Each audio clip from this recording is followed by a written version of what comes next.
The Stronghold Freedom Foundation and Connecticut Veterans Legal Center have recently filed a federal lawsuit against the Department of Defense under the Freedom of Information Act.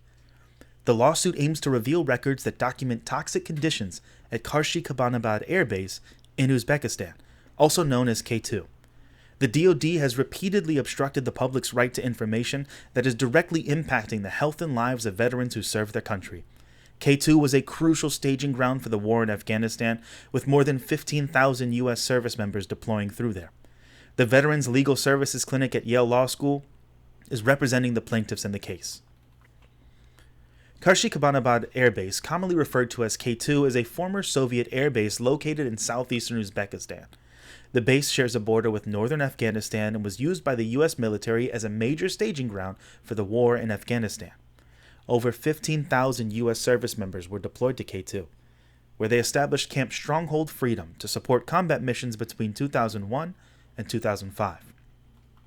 Despite its strategic importance, K2 was found to be contaminated with a range of toxic chemicals, including chemical weapons, enriched uranium, and soil saturated with fuels and solvents that formed a substance known as black goo.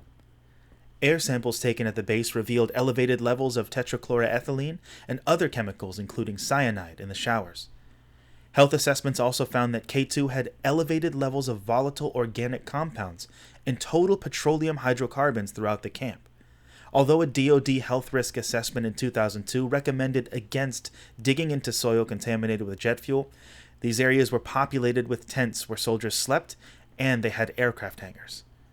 Another DOD health risk assessment conducted that same year found that between 50 to 75% of personnel at Stronghold Freedom would be exposed to elevated levels of TPH.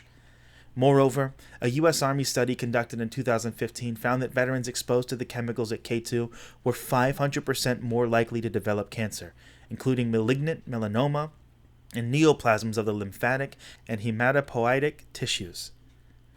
Due to these alarming findings, the Stronghold Freedom Foundation and Connecticut Veterans Legal Center filed a lawsuit on April 3, 2023 against the Department of Defense under the Freedom of Information Act.